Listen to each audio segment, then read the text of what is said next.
thank you so much for joining us today. We're carrying on another Meet the Agent segment. And in this series, we are looking to connect with realtors who are currently partnered with Set Schedule, realtors that are having success in their own right and success with Set Schedule, so that we can get a little bit of insight into how they structure their book of business, what their daily best practices are, as well as the overall challenges and triumphs that they've experienced using the Set Schedule app. So today I am joined by Luke Ramirez. He is an expert realtor out of the Florida area, specifically in the Miami and surrounding territories, currently with Century 21. And so first, I just want to say thank you so much, Luke, for making yourself available, for carving the time out of your busy schedule to be with us today. Of course, it's my pleasure. So first, I just want to start off getting a little bit of background into you and some insight into your how you got into real estate and kind of your approach to it. So I know from speaking with you, you come from a corporate background. How is it that you came to make the transition out of corporate and into becoming a real estate professional? Well, it was a couple of things. One, initially, it was I worked with agents and brokers on a daily basis in my prior employment. So I became very familiar with what their day-to-day routine was and what their struggles and their challenges, and most importantly, their successes and how they got to those successes. And to hear these things that they've gone through on a daily basis, that helped encourage me to, one, make that leap. But also, the most important thing is I met my better half at that time, and she's a realtor as well too. So we do this together. And since she was a realtor out in this area, I kind of had to make that transition myself, that decision. Do I stay here in California where I was at the time and maintain the course, or do I transition to Florida, be with her and join the quote unquote dark side and be a realtor and just go through the career of making that choice and looking forward towards the future of being a realtor and being with her. Nice. So you decided to make the leap? Made the leap, followed my heart and jumped all in, dived in head first. No regrets. None. It's great. It's good. It's been fantastic. And so since you brought it up, I kind of want some insight too into how working with your real estate partnership, how that has either enhanced, and obviously there will be certain challenges that come about when you introduce anybody else into working in your business with you. But when you are, what I guess what I'm trying to get at is, what is the best part of having a real estate partner? That's a great question. It goes twofold, because what we take home, obviously, our frustrations and our struggles from our day-to-day routine, but as well too, we're each other's biggest cheerleaders. And that's probably the largest thing that I can recommend for anybody that has that, not only that partner in life, but to that partner in business as well too. And that's the hugest thing that helps me propel to make that extra push, with making phone calls or trying to schedule appointments, or taking that no and then turning it into a positive, or having clients, tell us, quit calling me, or pound sand, and, everything else that comes about with the day-to-day routine of it. She's there as that reference point of positiveness that pushes it forward and says, oh, you know what, it's just another day. It's okay. That no doesn't mean anything, but it moves us forward to that next opportunity, that next yes. And, even if we do anything from a small rental to, a large contract, we're there pumping each other up. And, we try to, the best phrase I've heard is, make hay while there's sunshine. And, we're in the Sunshine State, and she's my sunshine. So, that makes it that much more positive and thrilling, to be honest with you, that we get to share these experiences, all day. But one thing I would definitely recommend is, if there is that negative aspect to this business where, you can go days, you can go possibly weeks or months, without gaining any traction. And, we hope that's never the case, but we try not to take that negativity and bring it to the kitchen table or bring it at home. One thing we try to do is we turn off all electronics when it's time to eat, or when it's time to go to bed. That's it. We don't answer leads, we don't answer clients. When it's family time, when we're with our kids, that's it.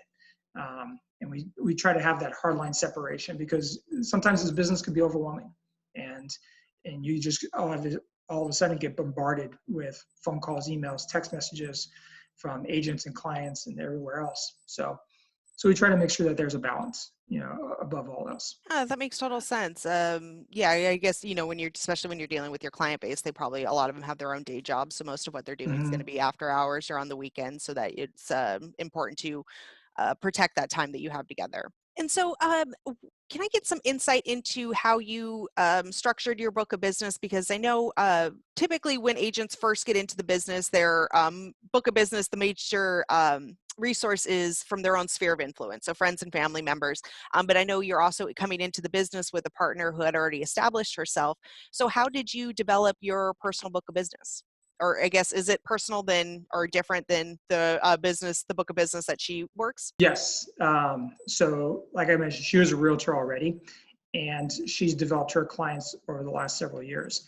And one thing that we've established from the get-go, since I was coming in here fresh into this market, this territory, not knowing a single soul, it's actually perfect. I think any realtor now can go into any market, wherever they're at in the country or in the world for that matter, and being able to start fresh. And as long as they have that drive and that cadence to their day and to their mindset, that they can go ahead and pursue real estate, being a realtor in any market. Um, I think one of the things that helped me out especially, was she had her book of business, so I wasn't going to try to piggyback or kind of just join her, because she had her clientele. For myself, one of the first things I did is join Set Schedule. So started getting a volume of leads coming through, a high volume of leads. So whether it's Set Schedule or Realtor.com, something like that, with that you can get a high volume of leads coming through. And that helped propel me. I think within like the third lead I touched down here, we were able to get an appointment and we were able to get them under contract. So with that being said, it's definitely that positive note to say that you feel confident walking into any arena or any market, and you don't have to be the big box brokerage, you don't have to be the top selling agent in that area. And the main thing is, just don't feel intimidated, knowing that you can make those phone calls and try to just set some time just to meet people.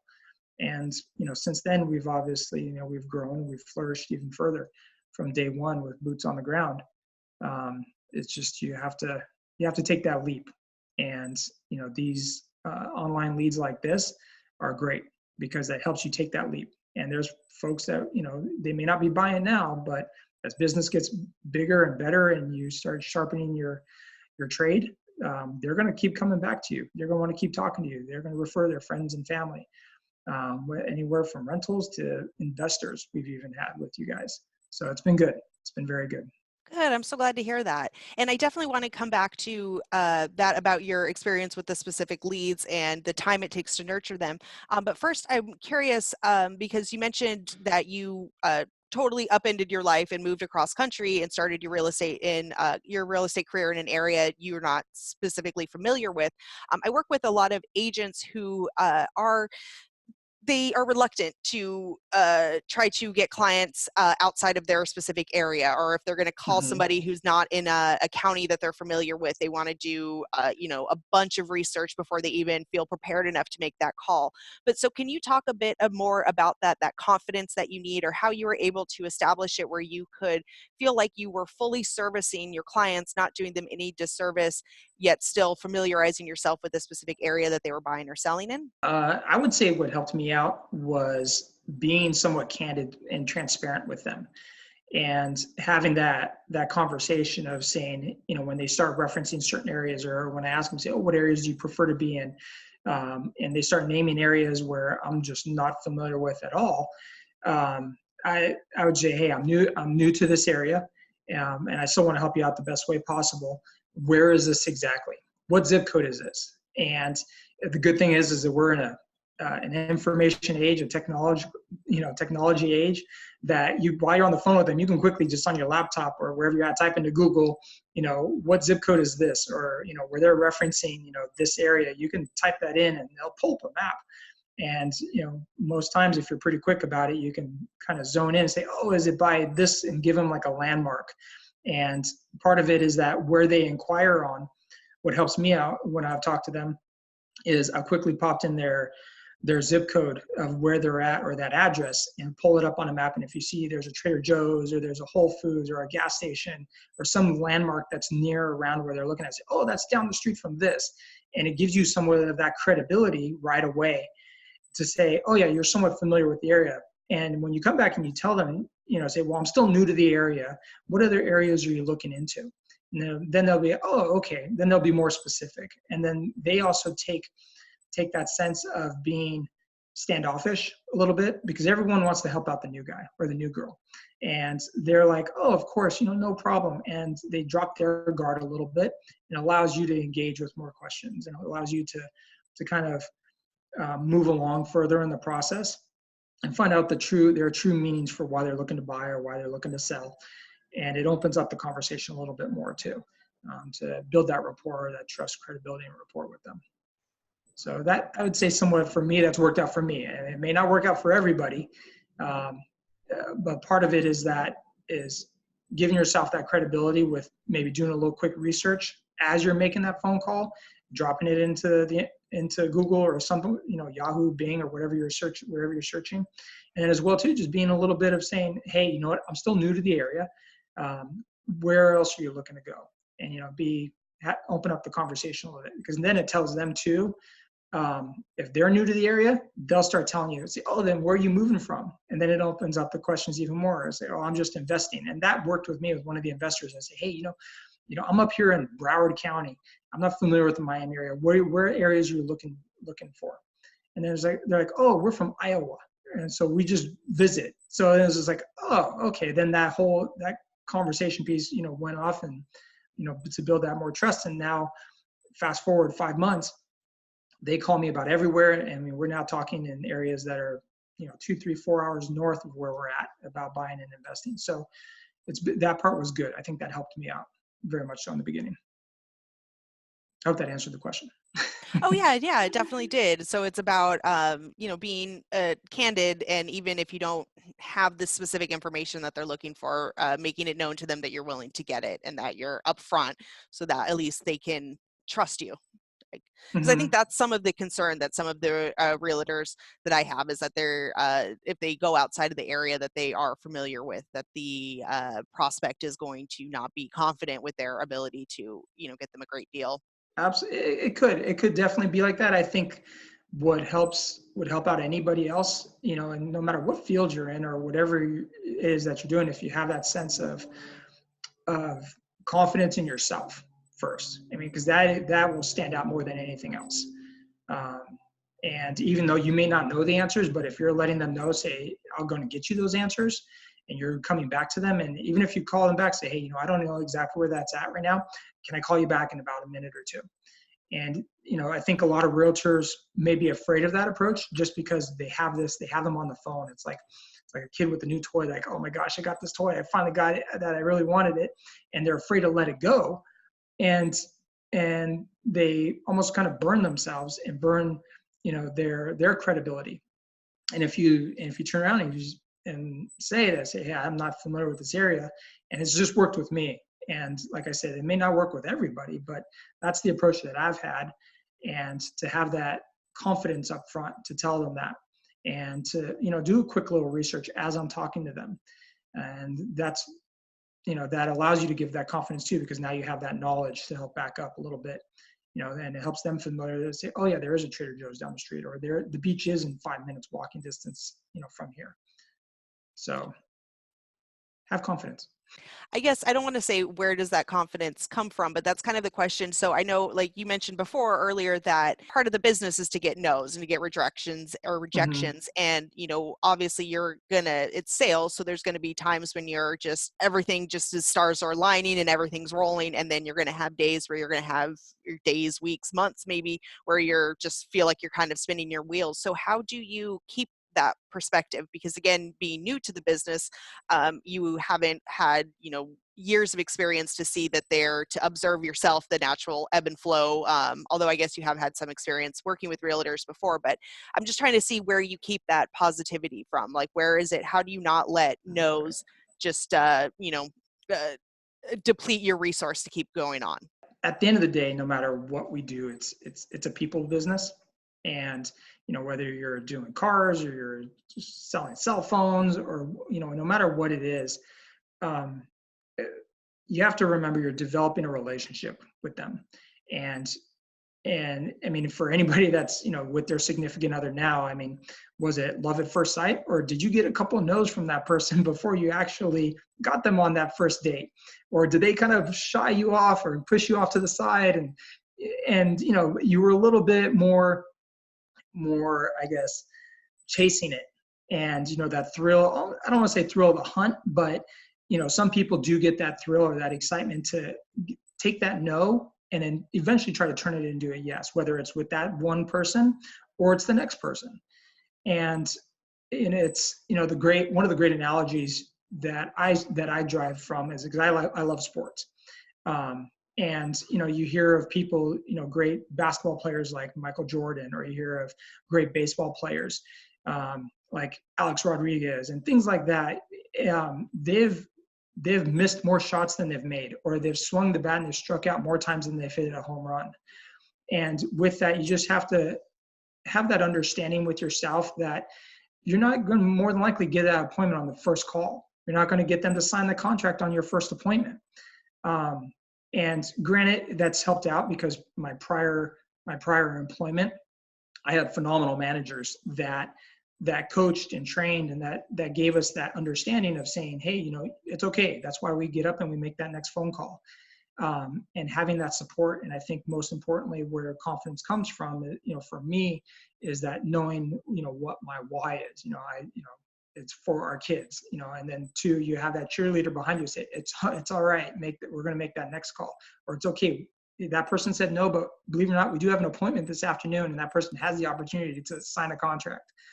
And it's looking for the positives and having that constant reminder of yourself that saying, it's okay. Just one more phone call, one more text, one more email. And that eventually becomes ingrained in you. And that will help deliver that cadence in your head, saying, okay, we got this.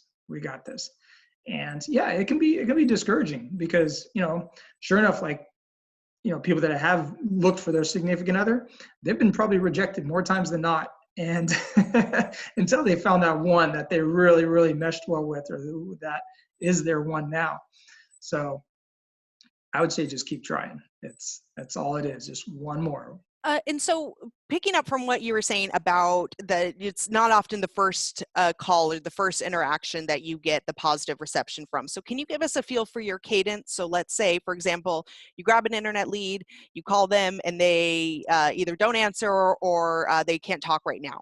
What is your follow-up? What's your next step? The first thing is depending on what time of the day, I guess, when that lead comes in. And, if it comes in the morning, I want to call, email, and text at least 3 times throughout that day, that first day, because more than likely, if they sends in that inquiry, they could have been at work and they may not be able to take phone calls, or they might not be able to take text messages. I know, coming from the place I was at last, we weren't allowed to be on our phones.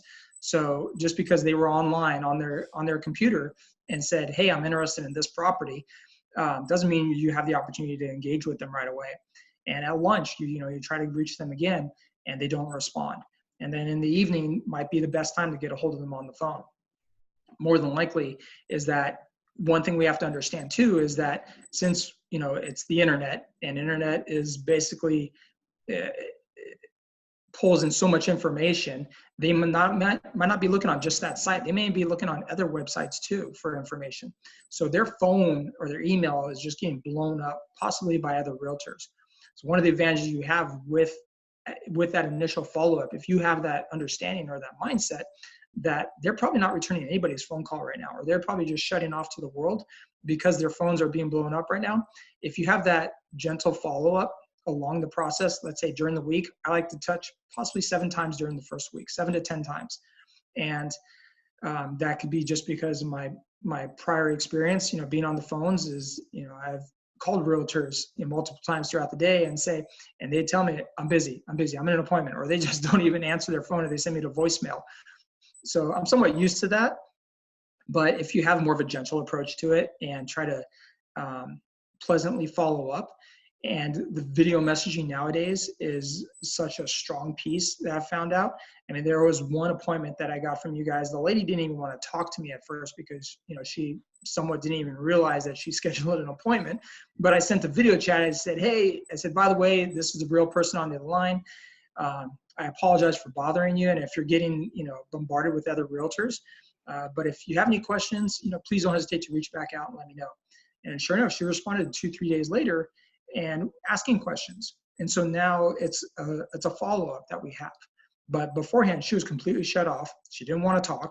And I sent that video message to her, and now she's open to conversation, to selling her house. But initially, she was very tuned off to the entire process of it.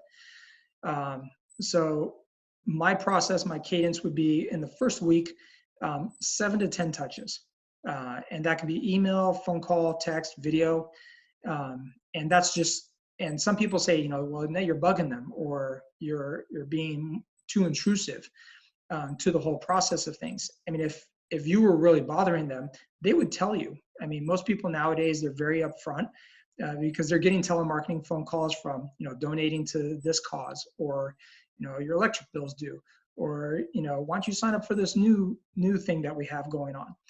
So people are constantly getting those communications sent to them via email, via phone call. And if you're that one person, that one shining light that has that pleasant follow-up, if it's the 15th or 18th time, and if they don't want you to call them, they're going to tell you, quit calling me. And you just have to take that at that point in time and then say, okay, great, no problem. I'll stop bothering you. And then ask them again, is it okay if I send you some emails and just keep you up to date with what's going on in the market? And then they're like, okay, yeah, that's fine. And so you could have caught them at that one bad time. It doesn't mean that one bad time is this end all be all.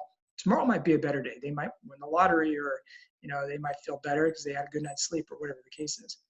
So that's why that first week is crucial. Then after that, you tailor it off. But that first day, that first second of the moment, you have to be quick. You have to, not necessarily drop everything you're doing at the time, but you on the other end as that realtor will know the importance of you taking that phone call right now or continuing with what you're doing. I know for me and my family, they know when that lead hits, we're making that phone call real quick.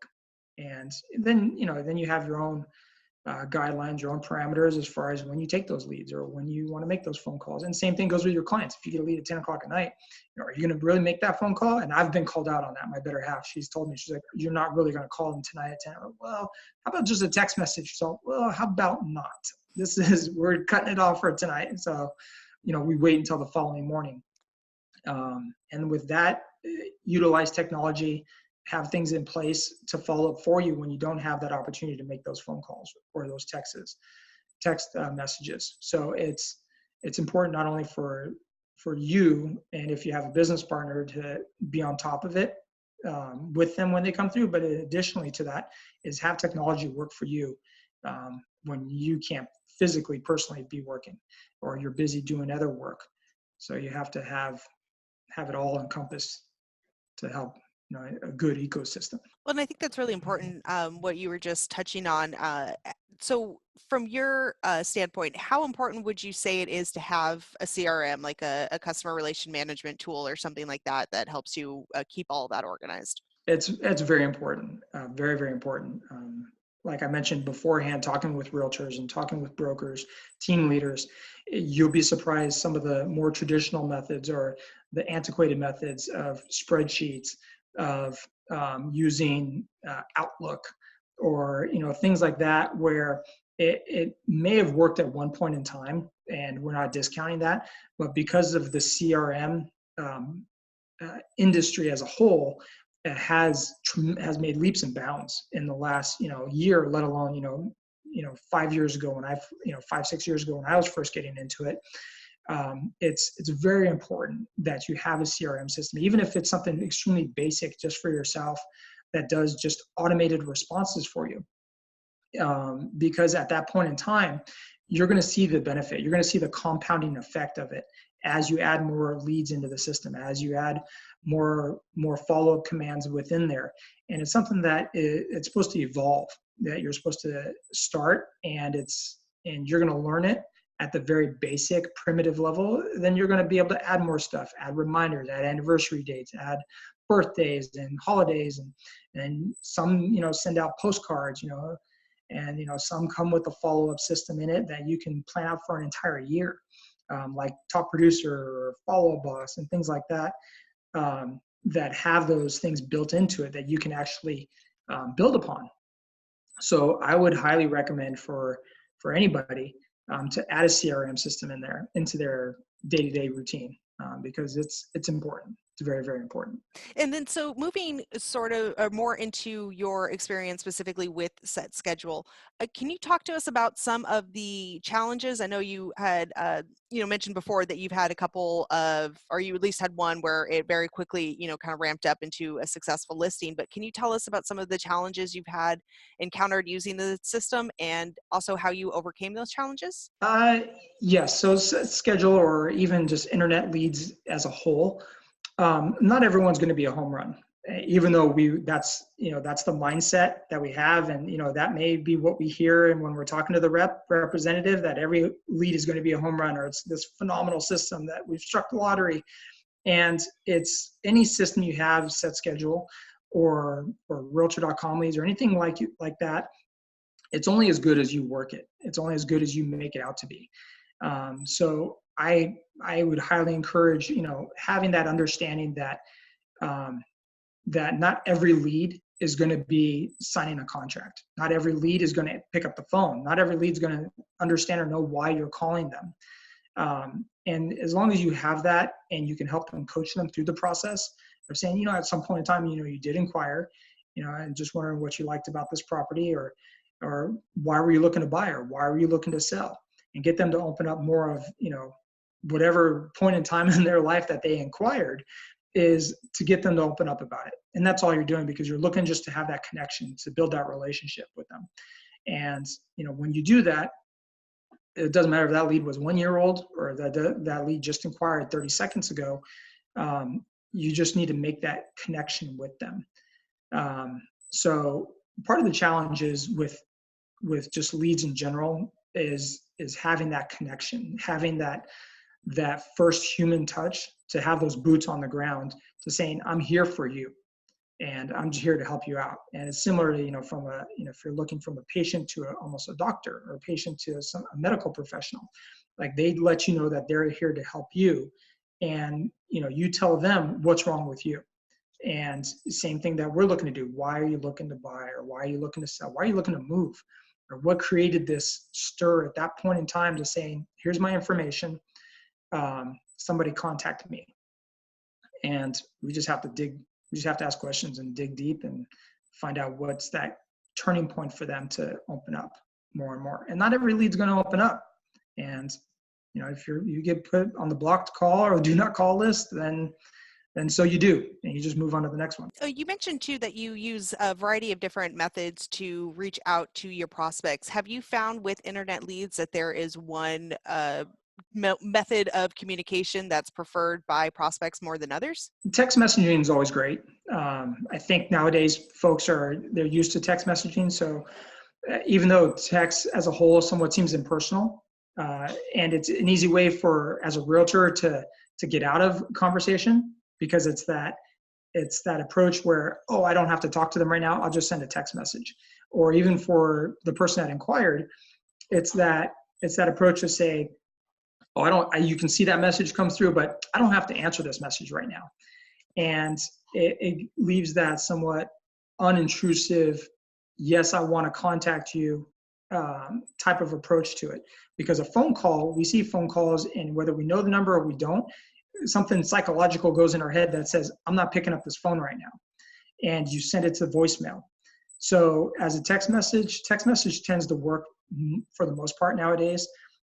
Video messaging, I've heard, is been somewhat the most received, because they actually see you on the other end and say, oh, this is the realtor that's contacting me right now. And it gives you that opportunity. It gives them that opportunity to make that immediate connection with you. So I would say text messaging still, as of right now. That's worked for us on our side. But is somebody that may not be as comfortable on the phone, but they can spell it out in a text message, then yeah, text message. Or if you're more comfortable having that verbal communication, and if you feel more comfortable trying to get that client on the phone, then call. It's what you're good at and what you feel most comfortable at. If you don't feel comfortable behind a camera, then don't send video messaging, even though it's highly recommended. If you don't feel comfortable talking on the phone, then send text messages or emails. There are certain methods that seem to be more productive than others. And I would just recommend find out what you're good at, excel upon that, and work on the other stuff along the way. Because like I said, if you got to get good on the phones, because that's what we do. I mean, we're constantly on our phones. So being able to talk in video or have that face-to-face conversation, it's an important piece, but do with what you're good at first. And so obviously this video will be viewed by agents who are currently working with Set Schedule, but it's also going to be viewed by agents who are contemplating working with Set Schedule. And so if you could give them one piece of advice, what would you say to agents who are contemplating partnering with Set Schedule? I would definitely say go with it, because you guys have a combination of a unique model where not only you guys are pulling in lead sources from multiple lead sources, which gives you a broader spectrum, because what most team leads, brokers, or even individual realtors that are able to spend money across the board on online leads is that, they'll pay money to go to realtor.com, they'll pay money to go to Zillow, then they'll pay money with other lead sources to have multiple streams coming in. Even though in some markets, some lead sources work phenomenally, like down here, realtor.com is hands down the best lead source that's around. The good thing is that you guys partner with realtor.com. And so I'm able to not only attract realtor.com leads, but I do attract other lead sources that help complement it. And then the other thing that you guys also provide that connection to connect with sellers. And that's been a huge aspect, that we've been able to try to capitalize on to build relationships long term, whether they're looking to sell right now or they're just looking for comps or, whatever their interest point is. It allows us to continue on to have a conversation with those people and build it for a future date. But I would say most importantly, if somebody doesn't have the monthly capital to invest in leads individually, like let's say with realtor.com, if you have a good chunk of change that you're able to invest and being able to make it up in referral fees, then absolutely I would recommend diving in to a company like you guys, like Set Schedule, just because your cost for acquisition and to receive a high volume of leads, it completely balances itself out, and it gives you that opportunity to cut your teeth. Just start making phone calls, especially like you mentioned earlier, for any brand new agent. Just get in the habit of making phone calls. Who knows what that response is going to be at the other end, but because you had such a minimal investment, just get in the habit of making those phone calls. And then as you build it, you can increase your spend with Set Schedule, or you can go,